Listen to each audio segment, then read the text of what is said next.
捧个钱场，没钱的捧个人场。欢迎来到我们九川美食会一关，来里边请，里边请啊！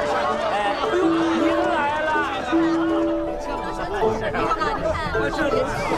这里这别的店就是不一样啊。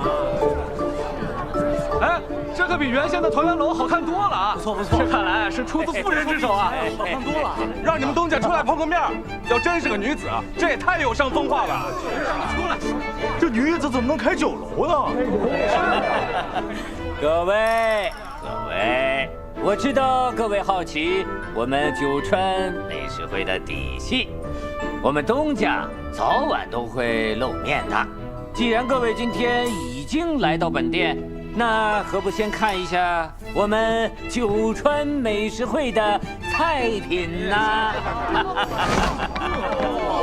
哦，哎，我是丹川的，没想到在新川还能看到这么全的丹川菜呀！哦哟，厨子里有沧州人吗？风干牛肉夹饼，这么地道的菜都有啊！懂行了。诸位，这济川的菌菇锅看着很特别啊！各位，我们1楼、2楼都备有多间厢房，都是按照各川特色布置。各位若想吃家乡菜品，领略他乡风情，尽可在此处取号点单哦。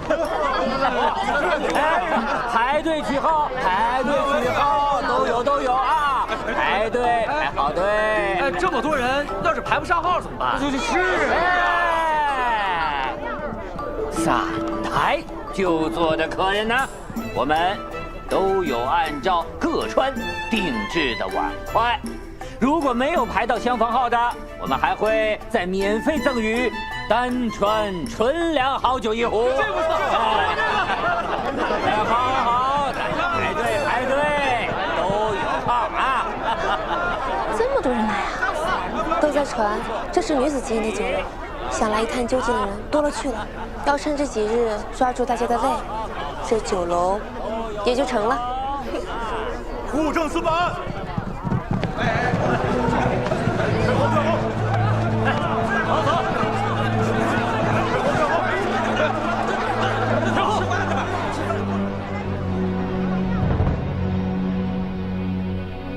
三少主，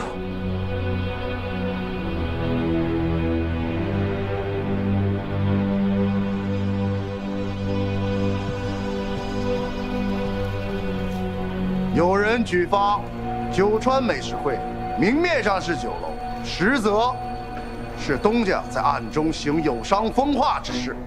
今日户政司要肃清风气，必须彻查。官爷，本店是实实在在本分经营啊。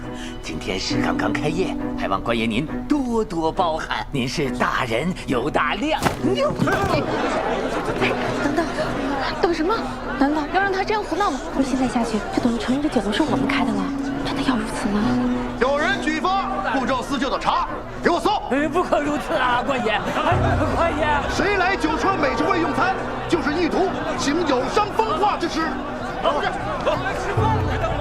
这酒楼是我们大家的，若出了事儿，我们一同承担。走。你们可清楚，这间酒楼的东家可是什么？官爷，放手！住手！新川律法里头可没有哪条准你对无辜宾客动手。这位官爷，想必没有户政司签发的公文吧？但您却敢带着这么多公差上门，妨碍我们生意，莫非新川的规矩与我们金川不同？都说九川美食会的东家是女子，看来这并不是谣言啊！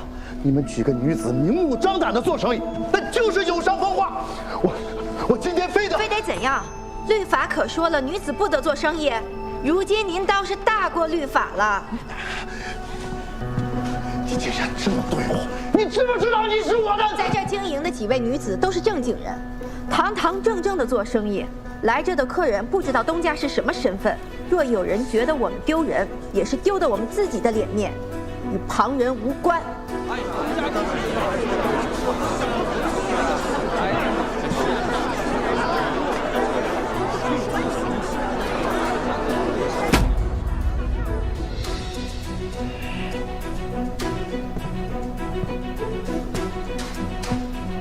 没有公文，擅自带人搜查，我们就不举发您了。那各退一步，您大人有大量，就容我们这些小女子在这儿做些小本生意，如何？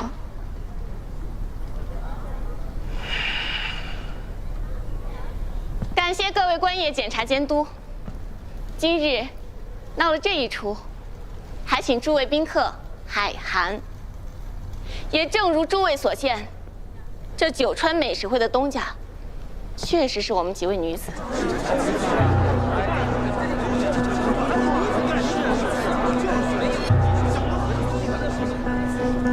也请诸位看看，我们有什么特别的地方吗？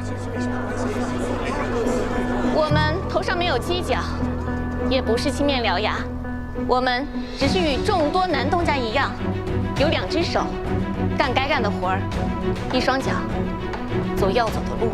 没错，我们做的菜并没有毒，我们做生意也不丢脸，进了我们开的店，也不会多收你们的钱。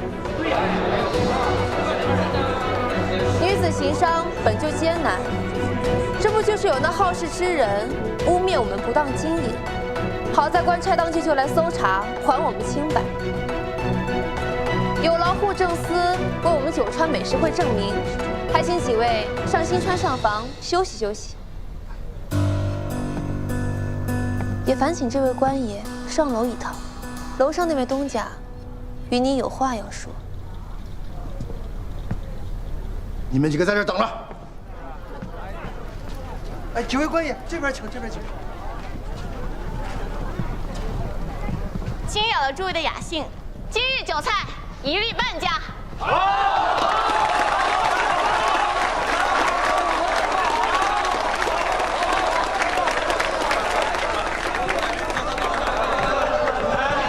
各位请，里面请。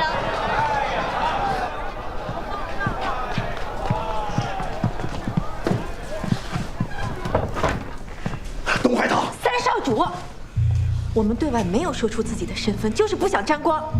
当然，就算是丢人，也丢不到您的头上。来这吃饭的都是小老百姓，就当你是个官儿，认不出你尊贵的少主身份。我们也没拆穿你，也算是仁至义尽了吧？你什么你？我们行得端，坐得正，还请三少主不要再来惹事，污蔑我们。东海堂，你竟然这么对我说话，你知不知道你现在还是我的夫人？你们以前可都是靠我养着的，你这么对我干什么？啊，你还我钱吗？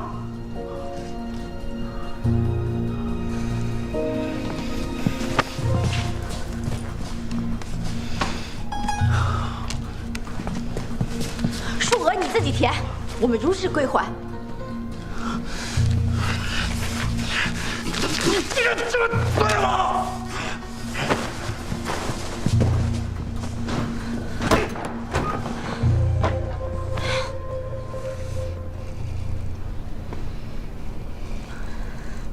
请翻炒一些，不然就糊了。快快，可以下盐巴了，少放点儿，少放点儿啊！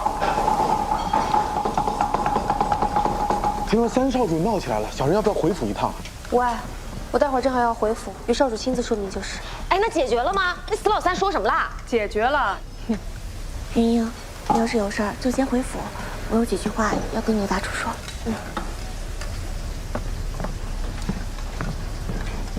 哎，静静，你帮我把这个端过去吧。以后这种小事我们能自己解决就自己解决，就不要劳烦少主了。是，小人明白了。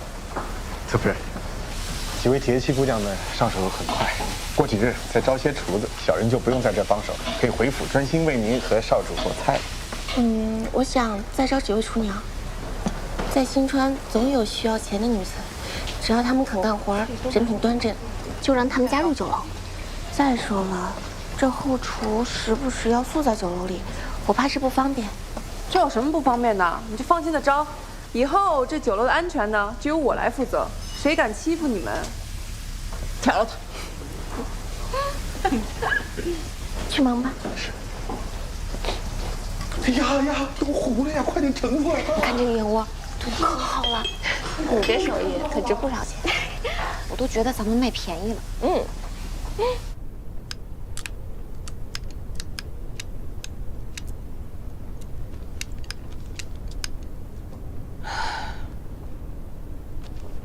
袁先生，今日的亏空比预想的要多啊。淡定，今日三少主这么一闹，我们只能让你抽兵。放心，会收回来的。真的啊？当然，我手下可从未有过亏本买卖，除了被迫下嫁六少主那次。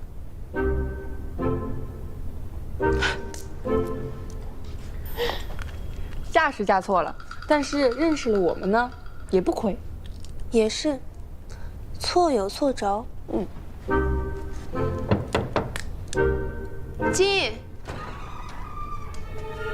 喂，干嘛？上。你怎么还？呀，都在这儿了。你怎么还在这儿呢？我等你回家吃饭呢。你等我回家吃饭干嘛？你这话说的，你来，我跟你说，来，干嘛呀？过来，我跟你说，你先过来。追你干嘛呀？这瘸子。干嘛呀？你松开我！哎呀，你有事儿啊？不是，我就想问问你，你明日回不回来吃饭？那得看酒楼什么情况啊。你有事儿啊？不是，那后天呢？那得看酒楼什么情况啊。你有事儿啊？那大后天。那得看酒楼什么情况啊！你到底有什么事儿啊？行，随你便吧，我也没说非得跟你吃。我知道啊，怎么了？什么怎么了？你怎么了？你正反话你听不出来啊？你就那么不在乎我吗？不是，我为什么要在乎你啊？哎，你说的也不是没道理。不是，我就行，你就行。在乎他。吴少主最近老缠着你，他很奇怪呀。你也奇怪，还拉着我听人家必讲。你明明看得很开心的。他说要我在乎他，太诡异了。也不奇怪吧？上官郡主是武少主的夫人啊，武少主想让自己的夫人多在乎自己一些，这很奇怪吗？很奇怪啊。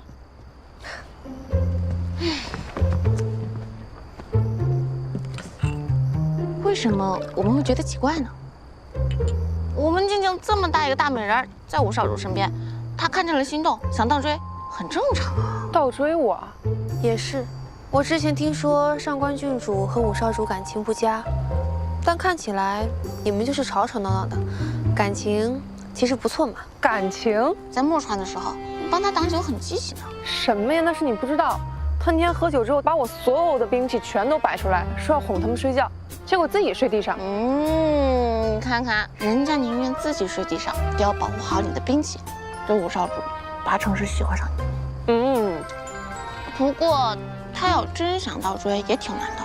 我们静静应该会喜欢可以打赢他的男人。我为什么一直在用倒追这个词儿啊？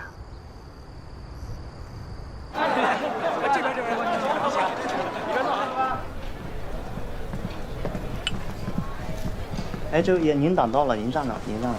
抱歉啊。哎。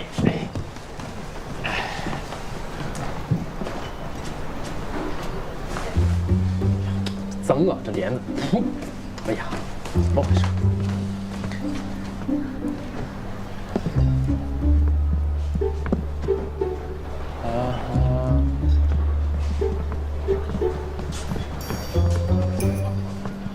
哎呀，生意真好啊。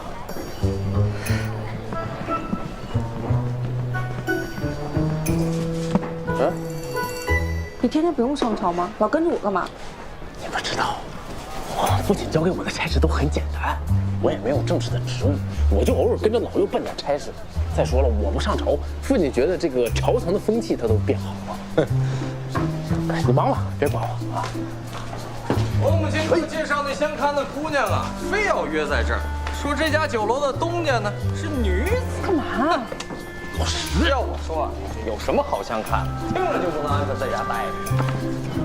他这小小年纪还没到女子卓选的时候，他自己相看什么？我知道他着急的很，但是我看他越这样越找不着老婆。上梁不正下梁歪嘛。哎，不是，你拉着我躲什么呀？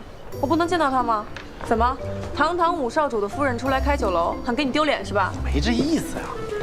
不准跟着我。你看你，我没呀，你哎呀，这。怎么你们这上菜就围着我上了，是不是？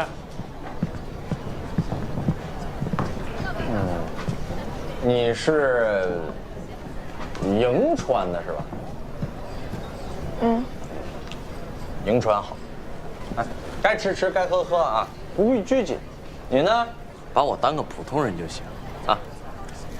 我母亲说呀，我就应该找个年纪比我大、成熟稳重、会照顾人。但你这年纪大，倒是喜欢往这女子办的酒楼里钻，是不是又有点想不安于室？我只是觉得，这让女子觉得更安全些。你怎么这么清楚？你是不是经常出来？我天，这可不行啊！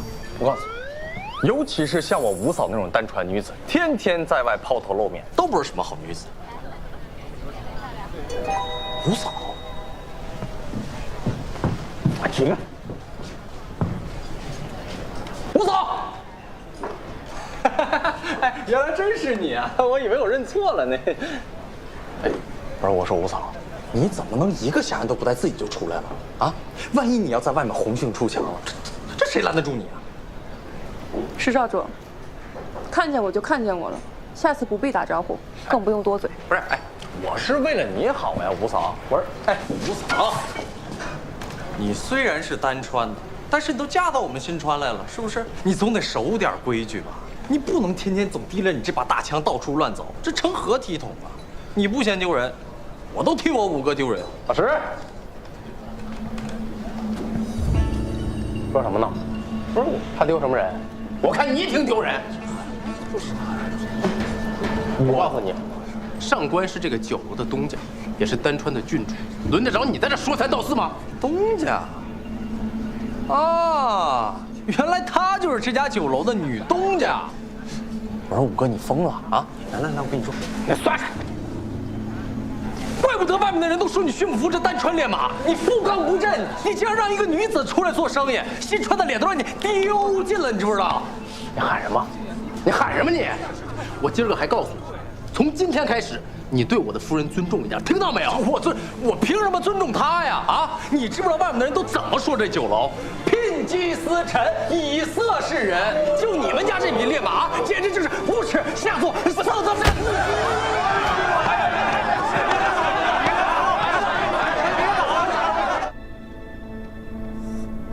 是真没想到，你连老石都打不过。什么我那是脚滑，我鞋没跟脚。你再来一次，我揍他屁滚尿流我。哎呀，废话那么多。哎呀呀，疼！哎呀，你不是嫌我开酒楼给你丢脸了吗？干嘛还强行为我出头？我发誓，我从来没这么想过。我就是觉得。外人说句不好听的，多一事不如少一事嘛。你再说了，你干什么我都是支持你的。为什么？这有什么为什么的？就是我，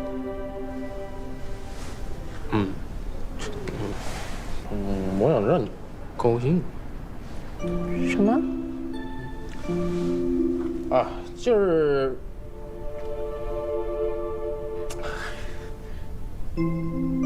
我想让你高兴，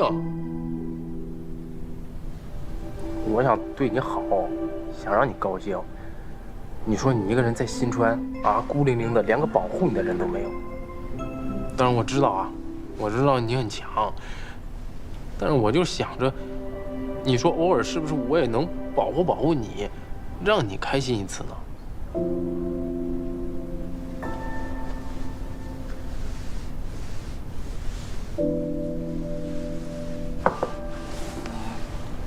哦，哎呀，哎呀呀，这疼！哎呀，哎呀，这比鸡蛋还疼！哎呀，你早点回去休息吧。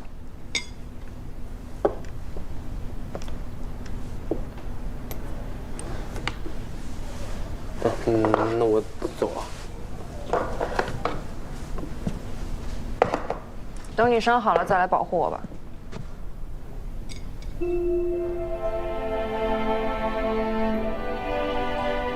干嘛？不乐意啊？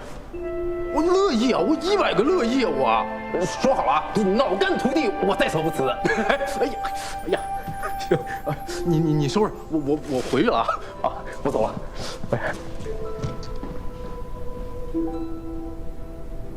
我们静静应该会喜欢可以打赢他的男人。嘿嘿，那倒也不一定。来，我敬各位。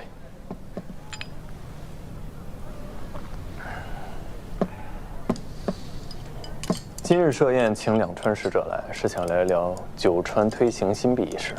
如今就只有代金两川没有签订契约了。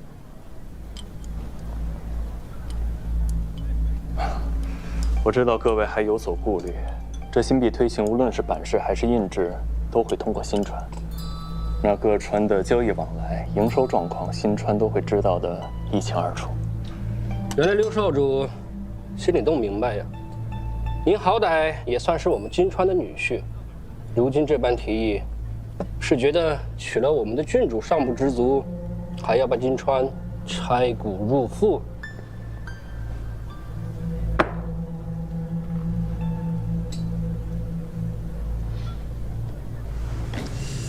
其实，在下也是站在两川的角度思考问题。这利弊一向两副而来。我们在契约中明确规定，印制情况必须公开，所以外川亦可观测我们新川的营收。我知道近代两川经济强盛，但如今六川都与同盟共推新币，这交易往来利害一体。我就是担心长此以往，两川若是固步自封，恐将落后啊。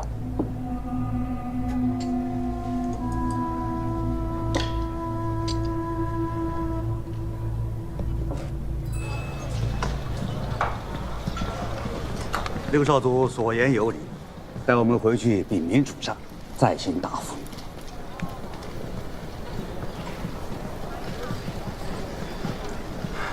少主，下官也先行告退了。不急，这九川美食会闻名都城，二位刚才也没怎么动筷，吃完再走。来，请。咱们就当是我司闲暇聚餐了，都别拘着，自在些。少主客气了。来，尝尝这个虾。来。不错。二位比我年长，也比我更加老道，这日后还有很多需要学习的，二位定会尽力而为。少主这说的什么话？之前下官出使墨川4、5回，每次都无功而返。可少主竟将墨川的那些老油条收拾得服服帖帖，我啊是第一个服了。是啊。少主还未到九川事务司时，下官就听说丹川主最是敬服少主，丹川那些娘子军呐，我可是搞不定啊。咱们新川虽为九川之首，但对外还是以尊重为前提。来，我请二位。行。各位，准备了酒楼的招牌菜，还请各位品鉴一下。多谢多谢，东家有心了。这是内子李卫，也是酒楼的东家。失敬失敬。那我先走。走。之前的人民宴也是内子帮忙，这融合了九川美食，所以把这个想法延续到了如今的九川美食会。原来是您办的呀！巾帼不让须眉，难怪六少主说接待外川来时，放在此间酒楼最是不错。使者们吃了家乡的菜，心情好了。事儿也好谈了。是啊，你看今天这事不就谈得8、9不离10了吗？对呀对呀。我们敬你一杯。哎，两位不必饮酒，请坐吧。我准备了一些解酒的茶。陈部员，听少主说您呀经常的出使墨川，当真是怕了酒了，以后也请少喝。哎呦，多谢多谢。王侍郎，少主跟我说过，您啊人不错，就是胃不好，所以啊以后别少喝酒。二位有幸啊，这些小事你都还记得。身体也有小事啊。来，咱们以茶代酒，敬二位。哎，少主，您这，我这里面本来就是酒。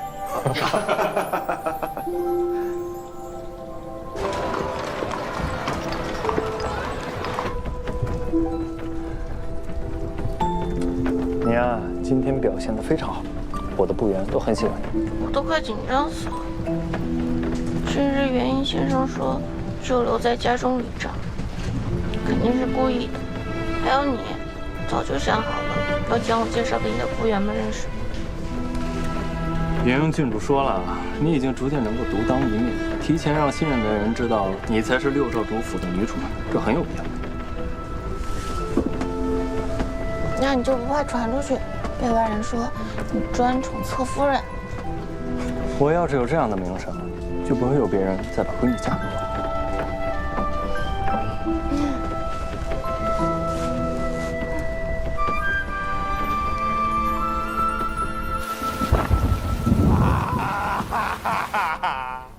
老六家那俩不安生的，非要传那三个家的人一起开什么女子酒楼，然后老五和他们家那单川烈马也非得跟人掺和，可嚣张了，那嚣张样子我都不敢跟你学。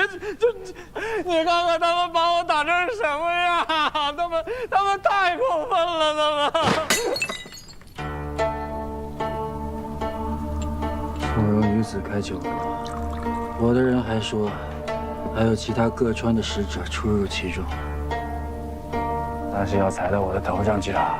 就是二哥，这哪是打我的脸呢？这不就是打你的脸吗？这话说回来了，那些使者们在酒楼里吃了自己的家乡菜，还挺高兴的，跟六哥的关系也是越来越近了。好啊，庶子猖狂，我倒要看一看他的手能伸到什么地方。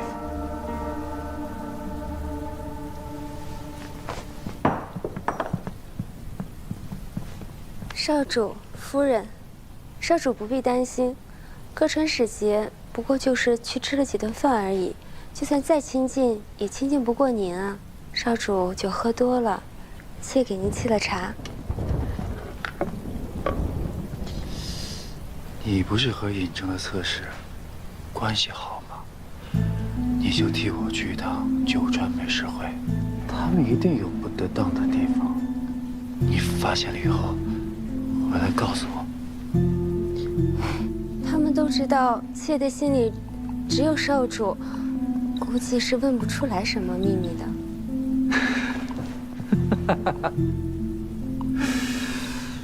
你知道你在说什么吗？你知道你在说什么吗？你知道你在说什么？平日里跟我玩那些话术来蒙蔽我、哄我开心也就算了，我都不跟你计较。你不说心向着我，你证明给我看，懂吗？少主，您不是正在跟石少主谈事儿了吗？对，那个。闭嘴！我告诉你们，没有人能忤逆我，没有人。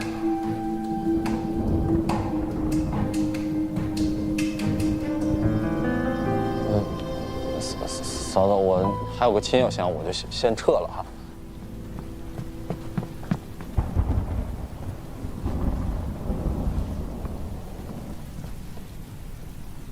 起来吧。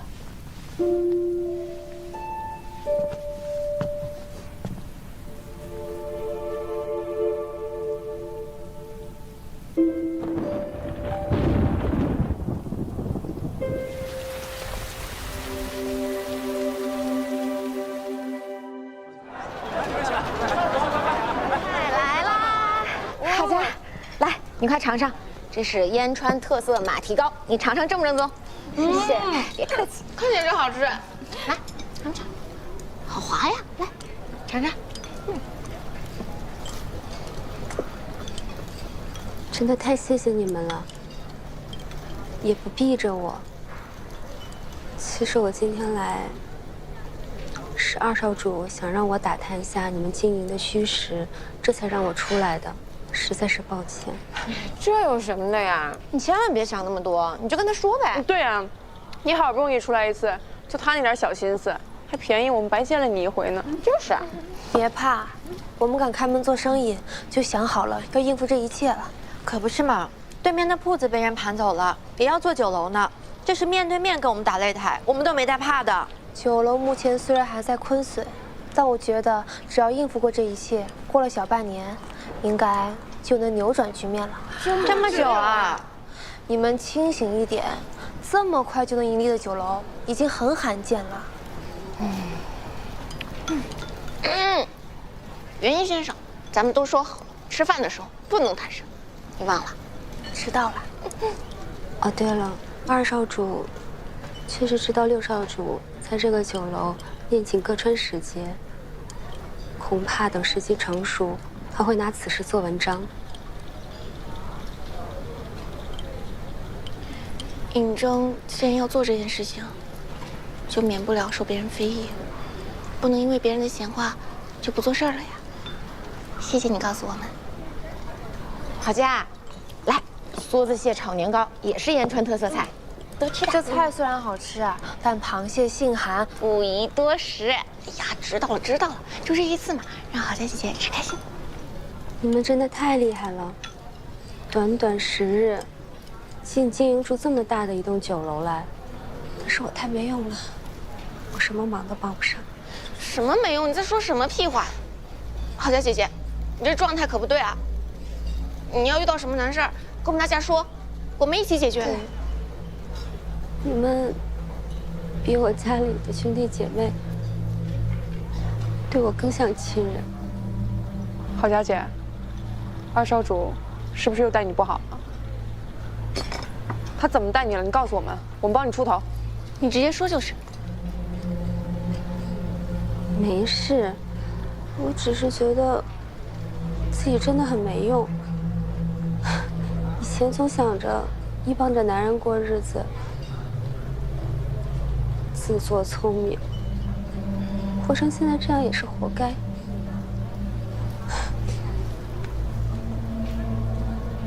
哎呀，大家别管我，扫兴了吧？快吃吧，快吃吧。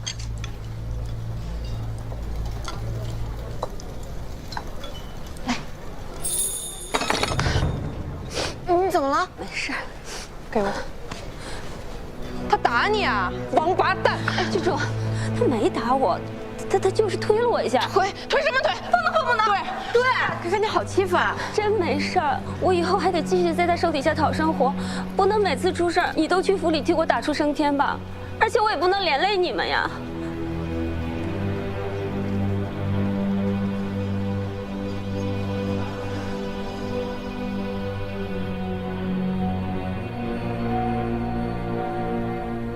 郝佳，要不然你跟我们一样逃跑吧。我能跑吗？这侧夫人跑路倒是不常见，但还是有的。男人碍于面子都不会报官，就像三少主对我们一样啊。不过，节气妹们也没有上知礼司的急策。郝佳这儿，三少主碍于面子不肯报官，那二少主只能比他更甚。郝佳姐姐，你跑吧，跑到济川去。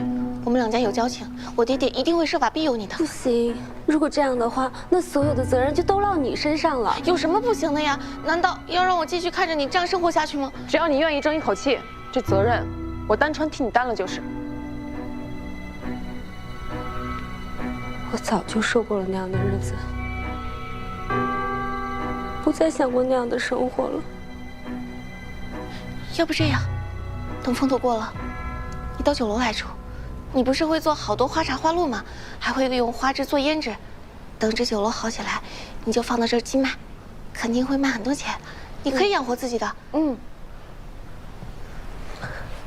郝佳，这是我给你画的线路图。无论你是想去金川、丹川、济川，任何一个方向，都会有人愿意收留你，绝不会让你孑然一身的与二少主抗衡。天哪！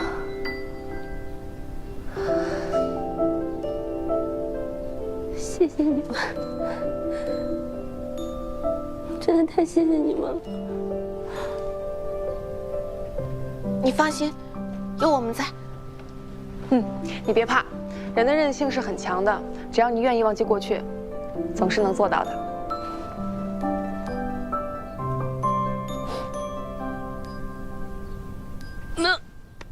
哎，怎么了？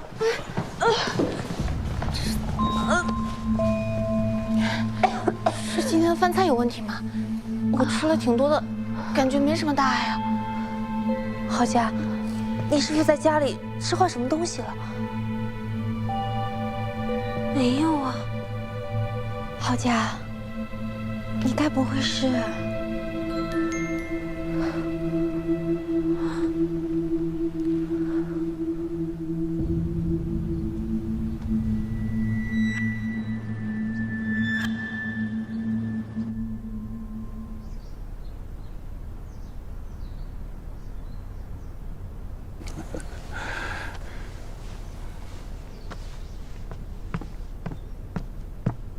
恭喜二少主，侧夫人有身孕了，已经2个多月了。你说她有身孕了？是。那太医，你可能诊出她腹中胎儿是男是女？这，自然是诊断不出来的。有劳太医。是。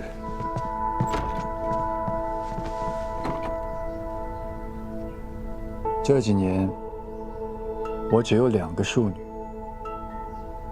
你若能为我产下儿子，便是府中长子，我必会重重赏你。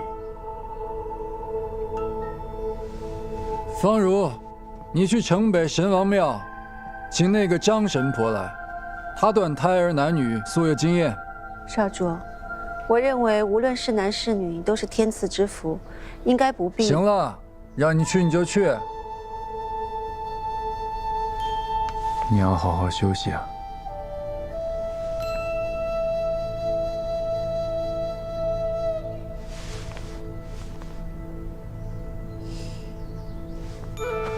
过几日我再来看你。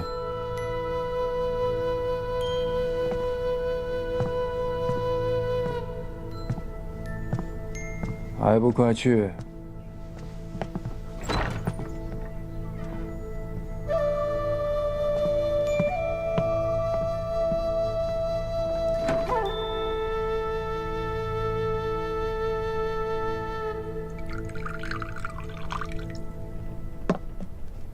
侧夫人别担心了。侧夫人，怎么样？二少主府上的人口风也太严了，什么都不肯说。不过根据小人打听消息多年的经验来说，没有消息就是消息。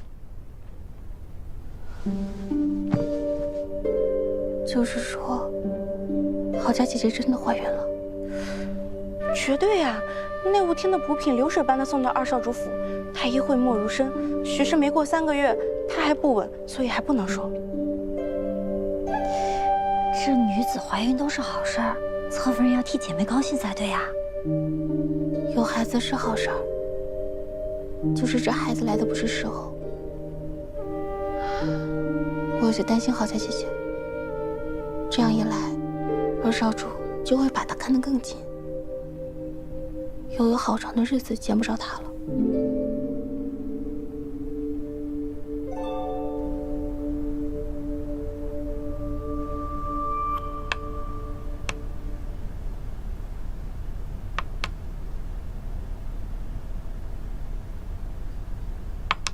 姑听说，都城新开了一家酒楼，叫九川美食会。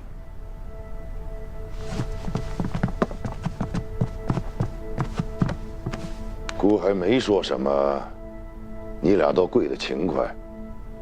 儿臣有罪，甘愿受罚。这儿臣也是。新川历来不允许女人抛头露面的。可咱们新川也确实未曾规定女子不能外出闯荡。父亲，那个我夫人的家乡，女子是可以外出经商的。他们这么做也是希望大家在新川也能吃到自己的家乡菜，以解思乡之情。这一片真心，天地可表。我当时听了之后，我特别感动，我就想着说，给他们一个机会。哎呀，既然他们有这片心，将银两投进来便是了，不必亲自操持。哎呀，少主夫人在外走动，成何体统？父亲，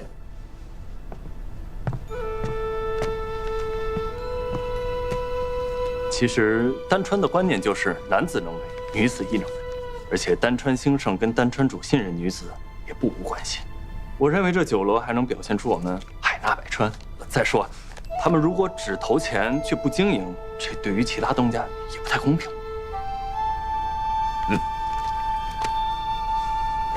这是金川、丹川两位郡主的主意吧？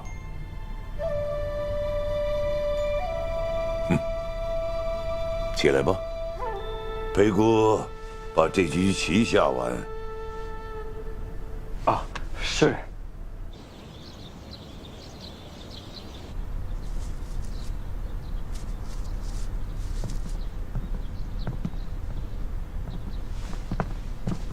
主上，几位少主夫人在外开了一间酒楼，你知道吗？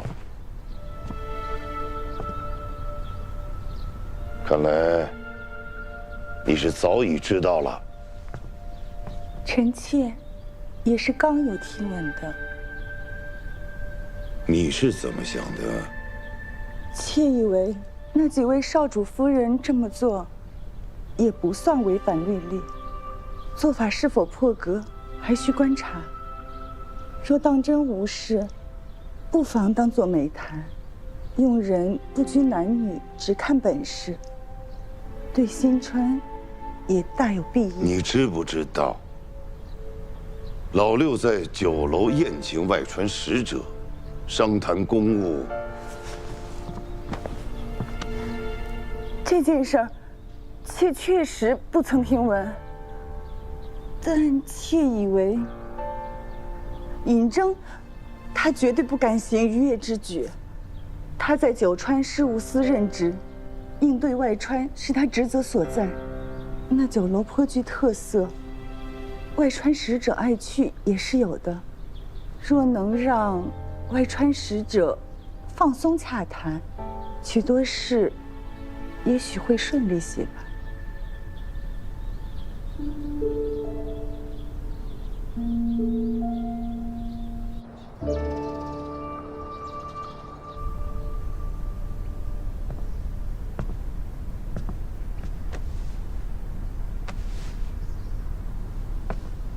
父亲下令，让我盯紧老六，一旦发现他有任何问题，我们户政司就接管九川美食会。你怎么不说话？妾怀有身孕，有些不适。不舒服就叫太医啊！律明，你怎么伺候的？少主，无碍。这怀孕有些不适是正常的。这可不能不仔细啊！你肚子里这个可是我的长子，以后让夫人养，就成了名正言顺的嫡长孙。妾的孩子，少主要给别人养。你放心，不会是赵芳如，她锋芒太露，我打一开始就不太喜欢她。日后，我再觅一位可心的夫人，让她好生教养我们的儿子。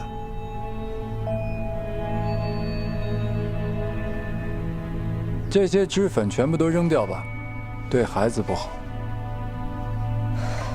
少主，这些都是妾用花露亲自做的，也问过太医了，对胎儿无妨，而且。妾只是想让脸色看起来不那么难看而已。你不用这些也很美。律明，待会儿把这些全都扔掉。是。阿宝在，把那些给侧夫人准备的补品全都送进来。是，少主。你气色不好，是因为不吃东西。我说过了，夜魔要1日3餐的吃。切，恶心得很，吃不下去。那就吐了再吃。你不吃，儿子也要吃。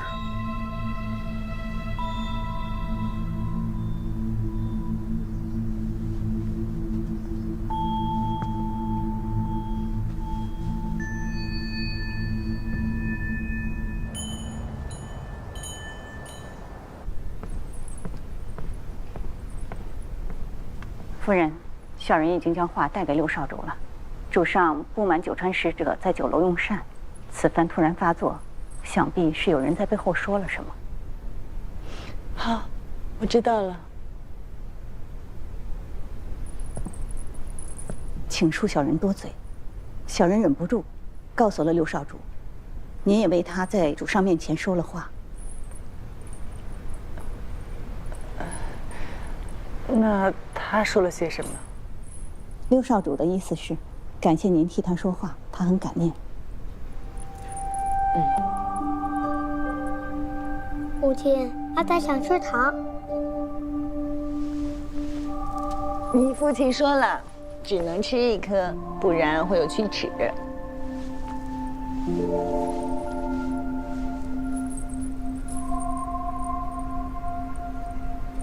这才是儿子吗？得了糖，不会给母亲道谢。若是夫人与六少主更亲近些，他自然不会再道谢了。终究是我让我们母子生疏至此。母亲为何不直接一点？有话直说就好。大人真笨。阿仔最聪明。对了，小人适才在忠义殿外看见2少主和3少主在嘀咕，想是让3少主拿九川美食会做法子呢。先前老三跟他日渐亲厚，总不至于。唉，这宫里的兄弟们呀。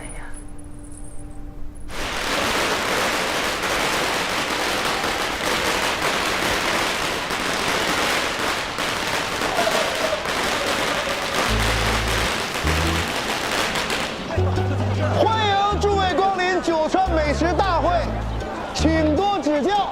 九川美食大会开业酬宾，走过路过不要错过啊！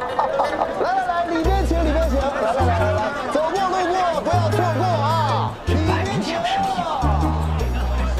来，里边请。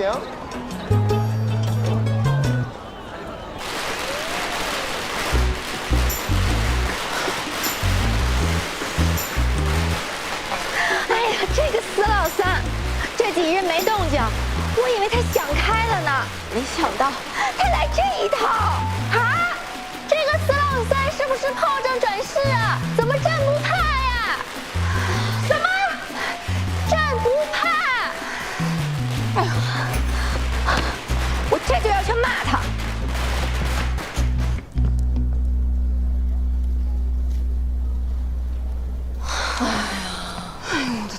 省省力气吧，明日还有一场鏖战呢。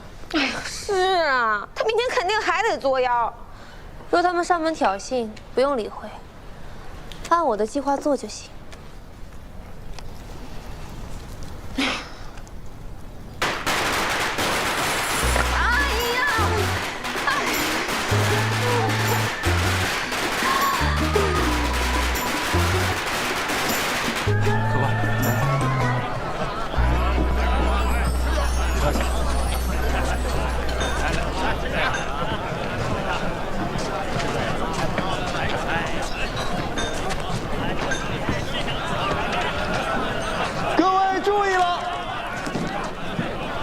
九川美食大会就在对面，诚聘掌柜、伙计，不论这里给你们多少银子，我都加一成。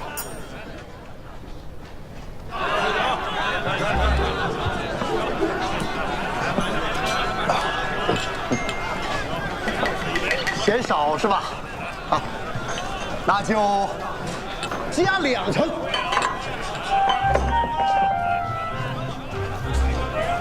什么情况？加3成，3成啊！这样，只要你们不在这里做工啊，我倒贴钱，多少都行。别丢人了，我们的人你是撬不走的。不怕告诉你，他们都有轮休，职业也是另算钱，是外头给不到的好处。更何况这里是女子开的酒楼，一旦经营不善，我们会沦为笑柄。所以我们只许成功，不会失败，这对他们来说更是一份保障。而你开酒楼不过是一时兴起，还想效仿我们，傻子才会丢了饭碗跟你走。我开酒楼，就是要你们沦为笑柄，让你们知道外头有多难，你才知道我有多好。你现在就像是个孩子在这胡闹，你出了这么多昏招，你以为开酒楼容易？我做生意多少年，你做生意多少年，啊？你还能有我懂？是啊，你做生意的年头长，那又有何用？你但凡冷静一点，就不会在这做这么荒唐又浪费时间的事。你不过就是气不过我们离开你，你现在受的气还不及我们的一半。你虽然也不是什么恶人，但是在你身边的那几年，我们也是难熬到了极点。你不好，你还反过来说我，是你们对不起我。这么多年，我一直有一个问题想问你：你这瞎了眼的自信，到底从何而来？你等着，你会输得很惨，很惨。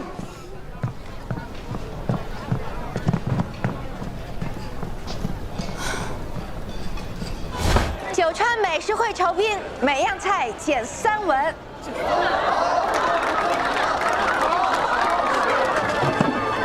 九川美食大会大酬宾，每样菜减5文。九川美食会大酬宾，每样菜减7文。每样菜减9文。每样菜减11文。每样菜减13文。减15文。17文。19文。九川美食大会大酬宾，不管对面每样菜多少钱，我都比他们便宜1半。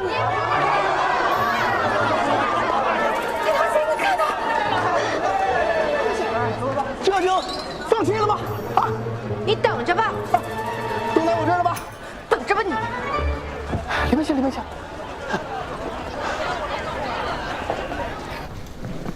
客官，你别走啊！你对面可比你们便宜。元英，客人都去那边了。无碍。三少主现在菜品定价已远低于成本价，他要么亏本，要么下调成本，前者难以维系，后者根本保证不了口味。那我们现在要把菜品恢复原价吗？不用。李威草拟了一份新菜单子，我们试过之后，确定上新方案，就会比三少主先行一步。这次就当本姨姥姥给小贝一个教训了。客人一是喜新厌旧，二是不肯吃亏。若还是以前一样的菜品，一样的价格，他们肯定觉得无趣，就不感兴趣了。若是有了新的菜品，而且价格要比之前便宜一些，那他们肯定感兴趣。做生意不是让客人吃亏，而是让客人觉得自己占了便宜。话倒是这么说，可是这些不像是人吃的东西啊。这道菜是代川与苍川的融合菜品，烧饼加臭豆腐。这道是代川与墨川的融合菜品，螺蛳粉烧酒臭豆腐。那道菜是银川与济川的融合菜品，醪糟红糖小圆子。这几个好像就那什么小圆子正常点儿。哎呀，你们动筷子试试嘛，挺好吃的。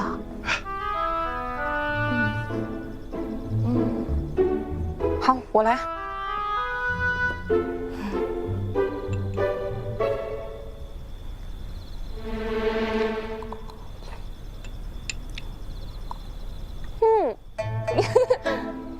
味道真的不错哎。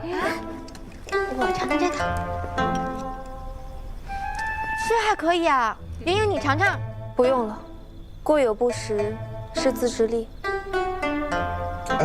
不过依小人之见哈，这几道菜的名字，什么螺蛳粉、烧酒、臭豆腐，客人一听就不想吃了嘛。要不然咱们换个名字试试。我们一定要想一个好名字。本店隆重推出各川特色融合新菜品，还请诸君光临品鉴哦！排队点餐，排队点餐！哎，墨香4号天下英雄。哎，来，姑娘，我要山海一番。金香3号山海一番。谢谢老板。哎，姑娘。给我层出不穷。墨香1号层出不穷。银川5号桌玉盘含糖自在逍遥好了。大川3号桌的餐花引路发家致富好啦。墨川2号的天下英雄层出不穷出菜啦。金川1号山海一番喜乐平安。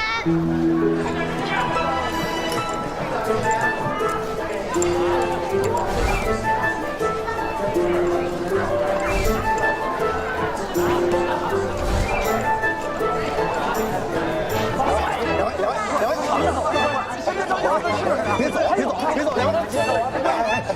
走，这样我降价还不行吗？你们降价以后，菜的口味都变差了，这也太难吃了呀！你别扯我袖子，松嘴！融合菜，来吧，来尝一尝。你们胡闹什么？还搞什么融合菜？你这样就能把我的客人都抢走吗？你只会跟风，你的酒楼是开不久的。又不是我娘，你管不着。行了，海棠姐，别跟他说了，他说什么他也听不懂，他只会好心当成驴肝肺。白鹿，你是白鹿，我认得出你了。哟，是吗？你都能认得出我来了，这不是最起码的尊重吗？怎么着，我现在还应该谢谢你是吗？我每天背你们的画像，我想努力的对你们好，可你们一个个的都背弃我，你们都把我当成敌人。鸭子飞了你知道追了，孩子大了你知道带了，你现在改了我就应该原谅过去吗？你们为什么这么恨我？我们不是恨你，我们只是想过自己的人生。是你不依不饶，胡搅蛮缠，你不管护正司，成天在这瞎胡闹。新川主纵容你，认定你自幼丧母，他亲自抚养过你，颇有感情。可是人心反复，就是寻常父母子女，也是有分寸的才长久。更何况你还有那么多的兄弟，还有，九川菜这门生意情况很复杂，那么多人盯着呢，你不知道吗？复杂？我纵横商场这么多年，还能发生什么我算不到的事儿？岳侯爷到。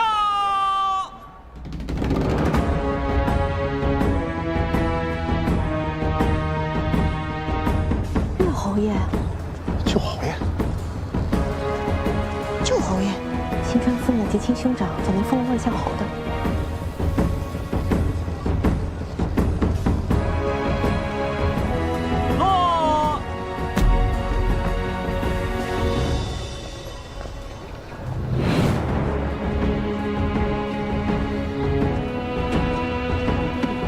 舅侯爷，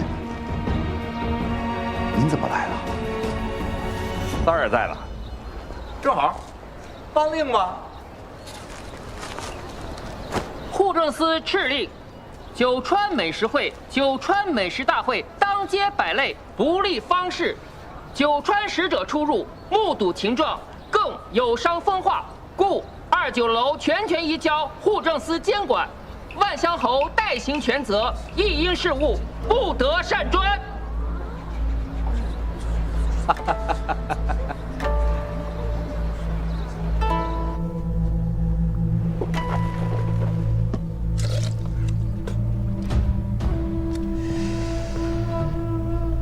这女子开设酒楼，新川自古闻所未闻，更何况还听闻有九川使者时常出入此地，实为不妥。为长远计，本侯待户政司及嫡长主殿下协同管理。从即日起，你们及对面酒楼闭门谢客，先行整改。岳侯爷，我们一直按规向户政司缴纳税款，若是停业，只怕对户政司有损。此事金川郡主不必担心，本侯自有打算。从今往后，你们仍是酒楼的东家，但我是东家的东家。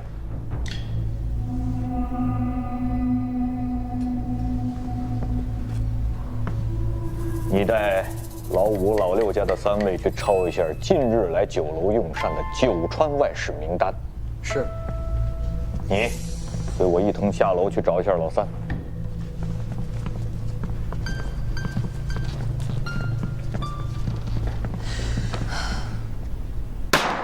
老三呐，都道是夫妇一体，一损俱损。你这当街与女子打擂弹劾的折子都快堆满户政司了，嫡长主觉着你实在是胡闹，只能是由我来出面了。都说不能让妇人抛头露面，幸亏这些女子还有分寸，没有公开自己的身份，只有几个知情人知道这同事是你的夫人，要不然还不知道闹成什么样呢。懂个屁！不是，我夫人姓董。啊，差不多啊。言归正传，这几日呢，我们户政司好好看了看。现在我就总结一下酒楼的经营情况，梳理一下未来的发展方向，继往开来，再创辉煌。这话怎么有点耳熟啊？传阅血与火的烟云，忆往昔沧海桑田。不是一家人，不进一家门啊。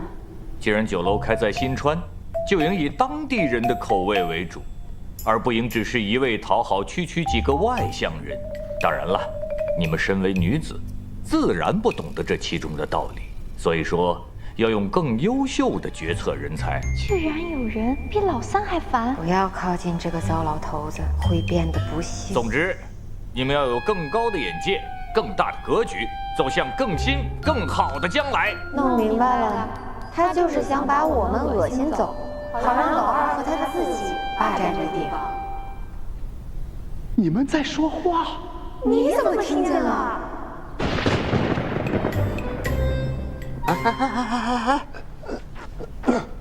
我方才都说了，往后这酒楼就不要再招揽外乡人了，以新川为重。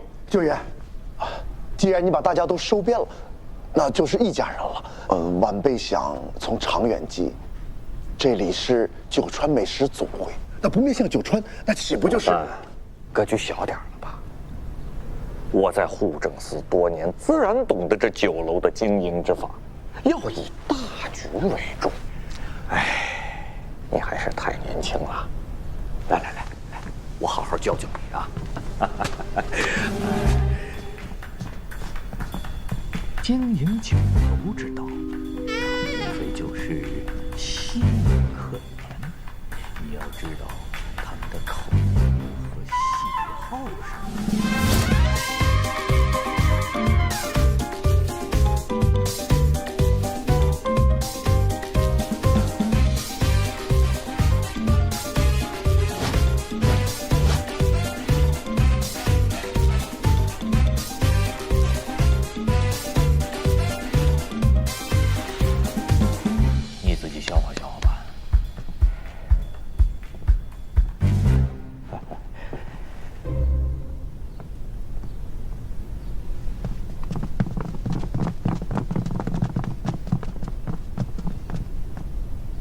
他跟你说什么了？姓岳的到底跟你说什么了？我知道我错了，我对不起你们。我终于知道我以前有多烦。我实在是太烦人了。我再也不说那么多废话了。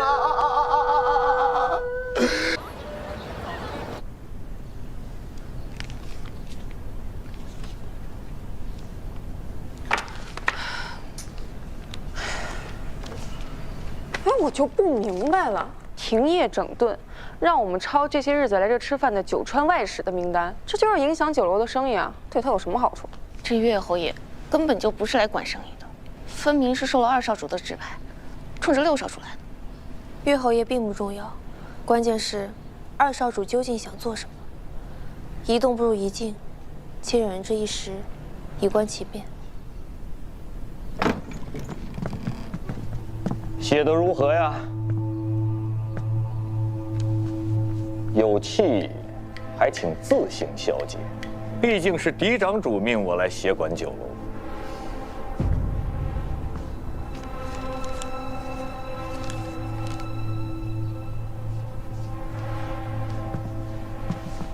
这几日往来的外乡客很多呀，一座新川酒楼竟然汇聚如此多的外乡客，像什么话呀？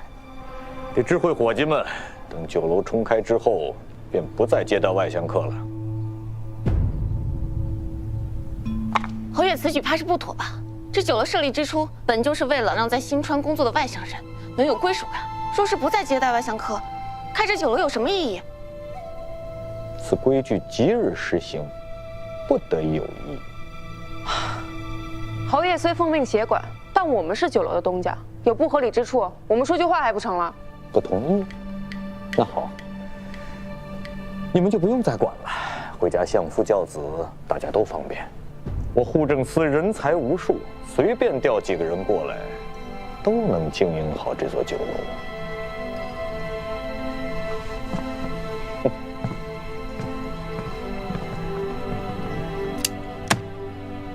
怕是息事宁人不了了。现在就得想个办法治他。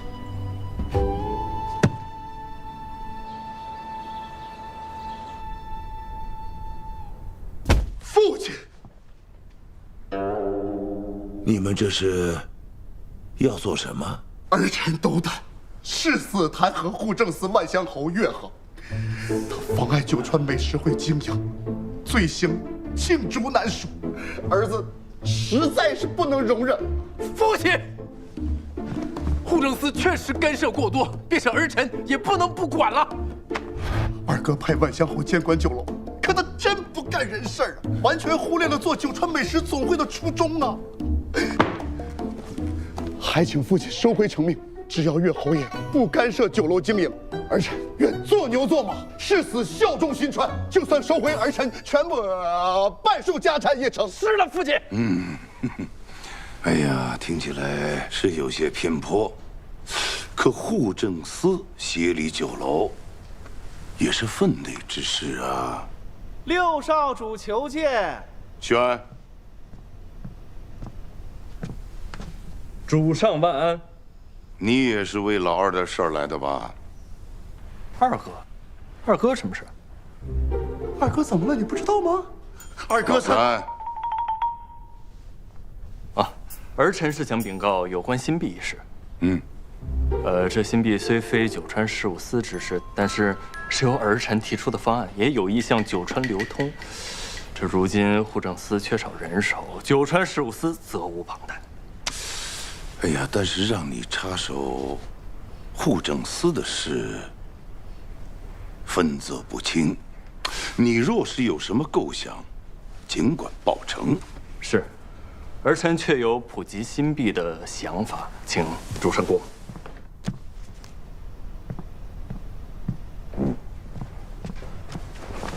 老刘，你看他为什么不替我说两句啊？难道老二这么搞，对你的夫人侧夫人就没有影响吗？不是你们哥俩那哄，我就不掺和了吧。再说您那大美食会也没少受嫡长主指点，你怎么还弹劾人家亲舅舅呢？这不合适。你点我，我这是知错就改，善莫大焉，不行吗？行，我这不是来了。哦，这办法好，你是要转移父亲的注意力，真正的正事来了。这酒楼就好办了。你小子可以啊，这么快就把这个奏折写出来了。父亲是父亲，但更是主上，肯定以大局为重。只是这时间短，奏折还是写潦草。挺好。三哥，这岳侯爷只是个幌子，嫡长主是不希望我跟外传来吗？你呀，别再被当枪使了。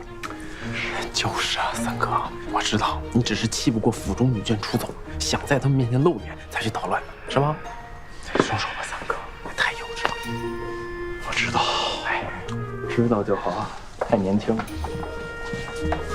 谁年轻？不是你们两个教育我，我是你们三个。哎，你们俩什么时候配合我？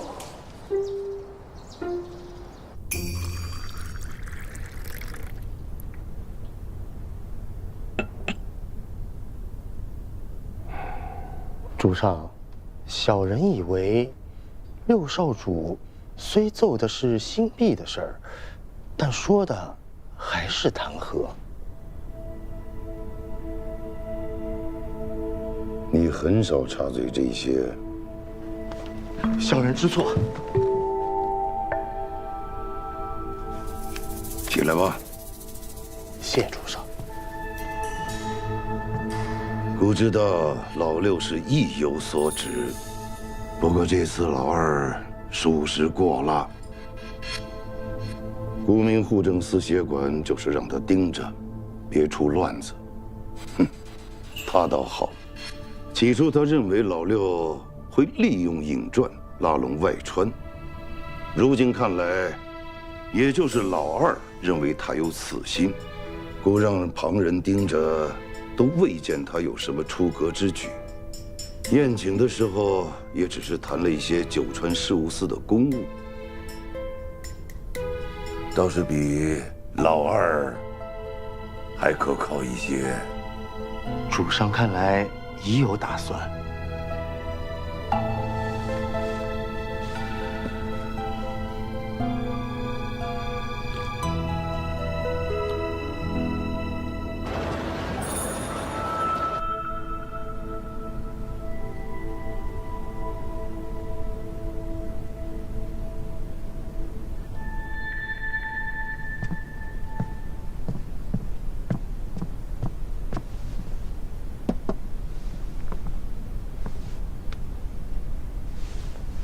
侯爷，菜已经备好了。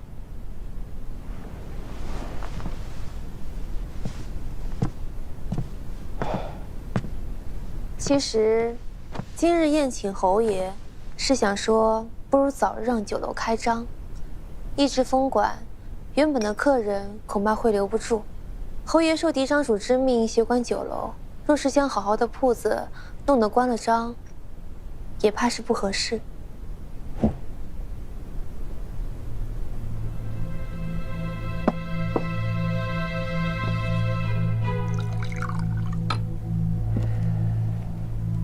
上等普洱，侯爷笑纳。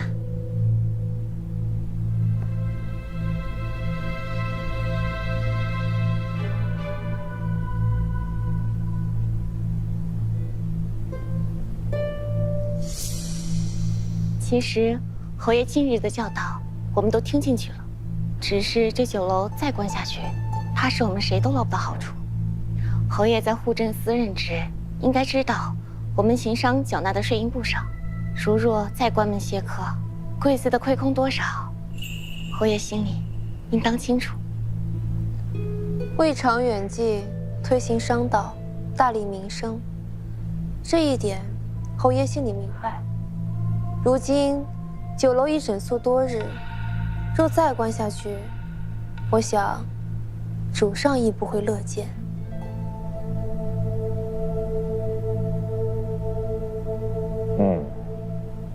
是该开张了。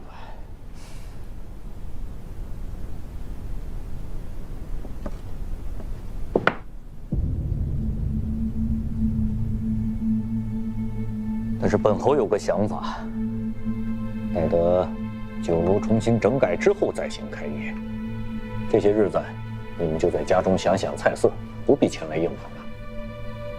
侯爷，这是我们开的酒楼。正因为是你们开的酒楼。有几个客人是真心实意前来吃饭的呀？啊，这么些个女子在酒楼里头迎来送往，都成什么了？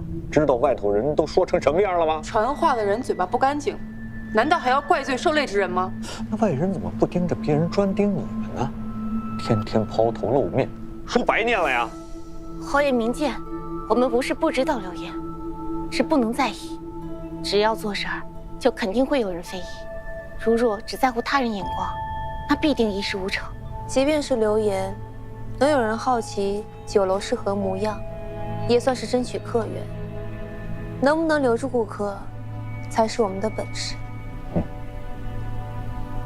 老五老六纵容你们，但本侯不能不为新川的脸面着想，就这么定了。岳侯爷。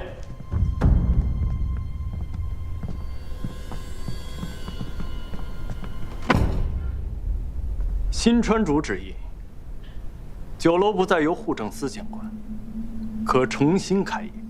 主上旨意。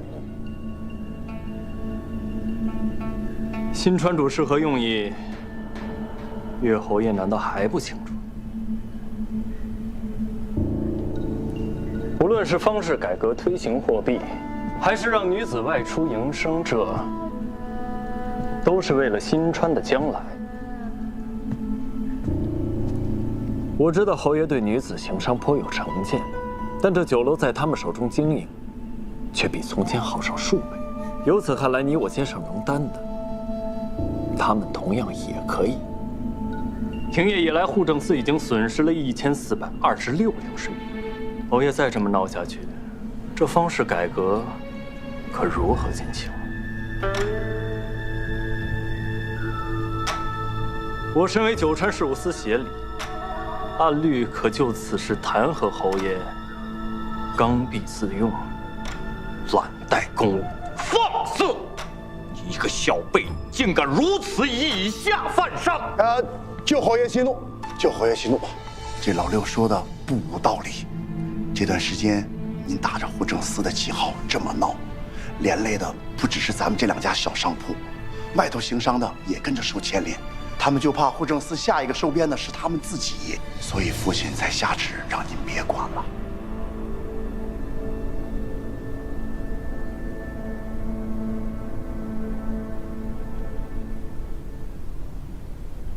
我不管可以，但是你要向我赔礼道歉。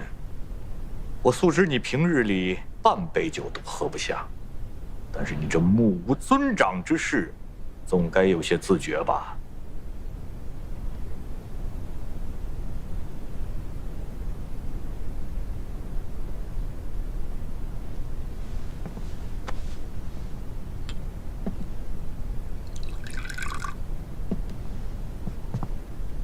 晚辈方才出院不逊，还请见谅。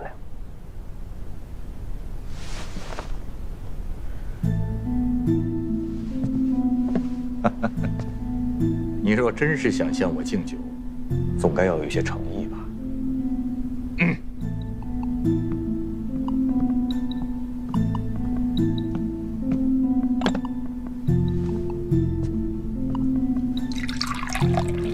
我替老六管。岳侯爷在朝上能说得上话，这口气得让他出了，要不然日后隔三差五的找茬更是麻烦。老六心里深知这一点，也不能太急。侯爷，六少主有未及，喝不得酒，不如我来。你未经允准，擅越你夫君与我谈话，我是可以让内务厅惩戒于你的。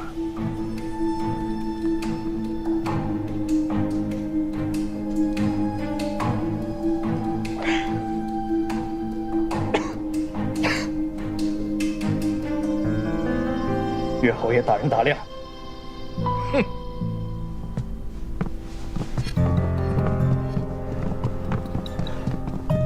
开业！哎，这。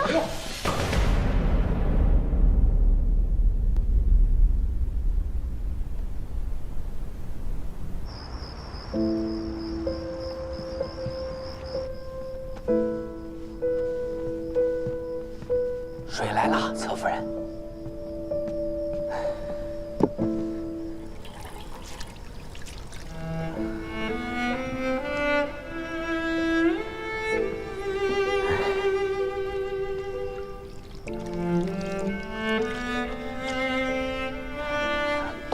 心疼啊。其他少主15、16岁的时候啊，主上就会带着他们见客，也算锻炼了酒量。咱们少主呢，爹不疼娘不爱的，所以这酒量也就……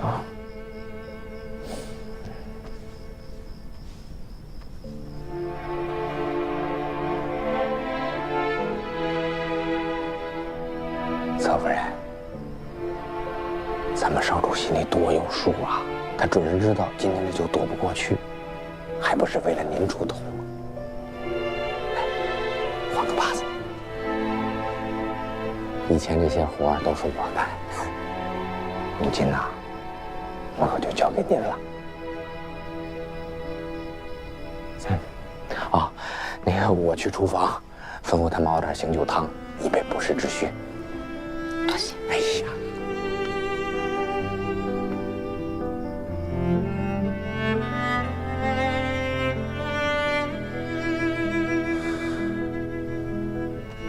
你要是想看球了，你就去看。二哥可以欺负我，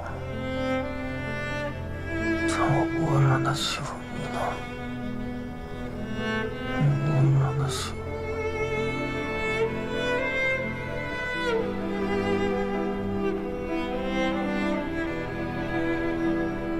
谢谢你，以后我会一直陪在你身边的。